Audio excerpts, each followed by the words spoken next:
সন্ধ্যা সময়কণত যদি আমি এনেদৰে ধূনা দিওঁ সঁচাকৈ মনটো বিৰাট বেছি ভাল লাগে। বেলেগৰ কি হয় নাজানো, মোৰ কিন্তু বহুত ভাল লাগে। সন্ধ্যা সময়কণত অকণমান পূজা কৰিবলৈ পালে ভাল লাগে। এয়া মই দোকানৰ থাপনাতে মই জ্বলাইছোঁ, অকণমান পূজা কৰিছোঁ। অথনি মই ফুল আনিলোঁ, ক'ৰ পৰা আনিলোঁ কি কথা আপোনালোকক সকলো দেখাম বাৰু।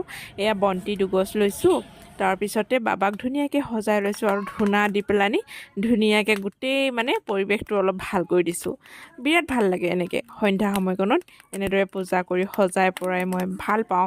আচলতে এইকেইদিন সদায় কৰিব পৰা নাই, সেইকাৰণে মনটো অলপমান মানে বেয়া লাগি আছে, কাৰণ মই সদায় কৰিব পৰা নাই। আৰু এইফালে আহিলোঁ, ওচৰতে দাদাহঁতৰ ঘৰৰ পৰা মই অপৰাজিতা নীলকণ্ঠ ফুল আনিলোঁ। মহাদেৱৰ প্ৰিয় ফুল নীলকণ্ঠ ফুল কেইপামান লৈ আহিছোঁ। তাৰপিছতে এয়া দেখিছেনে ছিঙি লৈছোঁ। আকৌ আনিম কটনা ফুল। আপোনালোকে এই ফুলটো কি বুলি কয় বাৰু?